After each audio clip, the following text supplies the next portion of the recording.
Well, the interesting thing with fountain pens is most people think they are really a 20th century thing, and to some extent they are, because the first major company that's given the credit is Waterman's, but in America. But Parker were there. There were lots of other people making pens in the 1890s, late 1880s and the 1890s. And those pens were very simple pens. You filled them with an eyedropper, and they're actually called eyedroppers. But then when you get into the 20th century, a lot more technology comes in, and fountain pens changed. They became reservoir pens. But the first reservoir pen that you actually find is a French pen called a Bion. Now they're very rare, and I just happen to have one here. Yeah, I was going to say, show us some pens. Let's well, see I'll just show you. I mean, this is a Bion. I just put it here. You can demonstrate it as well.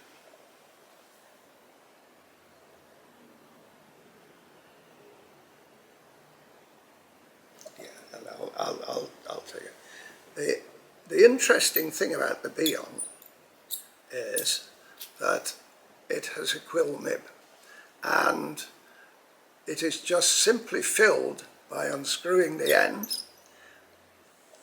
The flow of the ink to a quill nib is actually horsehair.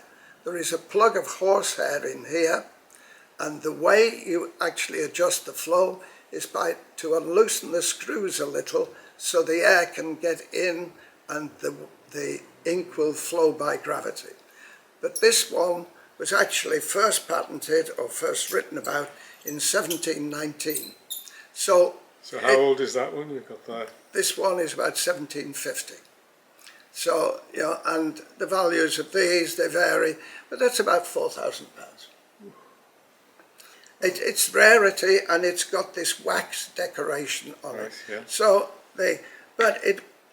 later you got into more sophisticated ones, and this is one of the earliest pens that I've ever had, and this is called a Scheffer, not Schaefer, but Scheffer, and this is 1819, and this is one of the more sophisticated nibs. There we are. You take the end of it has actually got a seal on it, but this is one where you have a control button on it, a pump, which controls the flow of ink, which you press with your thumb. But it also has a stopcock on the bottom, which again allows you more adjustment, right? And so is that for the thickness of the writing, is it? This is the amount of ink that's flowing. It's just a normal stopcock.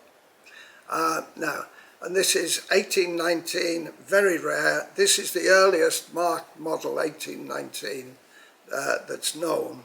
And again, these are antiques, genuinely, about 3,500.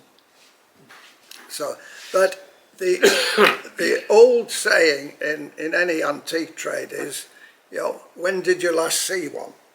And the sale. Yeah, the thing is that collecting fountain pens, not that many people collect the antiquity, the older ones.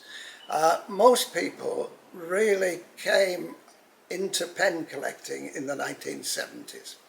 And the 1970s was a very interesting period because it really started in America. There were 2 or 3 people who realized that there was an awful lot of gold and silver overlay pens. Now these were pens that had really the value in the decoration. So did they make some of them the whole thing in gold as well? Yes, they did. I think later on you found the overlays were very, very thin gold, and they were made on what they call a repoussé system. And there were a lot of companies making those and putting them onto what was the normal material for making pens then, which was a black vulcanite or hard rubber. It was just hard rubber, the same as as you've got on your tyres, but extremely well cross-linked so that it was really hard and could be machined. And that was the normal material for making pens from about 1882, 83, and through really until, well, I suppose, until the 1940s. But the So material... obviously it slowed down in the war, did it? Well, Changed. materials changed because a lot of new materials, particularly like acrylics, like Perspex, as well. You know, for the aircraft, all the cockpits, etc., had changed, and acrylics became very, very important. But the majority, an awful lot of the pens were made from hard rubber until about 1929, 30. The Depression in America created a lot of changes, and then you started to get plastics coming in, and these were then you found that, you know, companies like Schaefer and Parker, they went on to the new plastics. Yes. And the acrylics came in really about just after the Second War. So obviously each type of pen, whatever it's made of, requires a different repair. Different repair and a different awareness, because, and it's partly because of the water can affect the material. Some of the materials, when they made the casein polymers and used them, they were awful because, of course, the moisture frayed them. So if you left them in water too long, the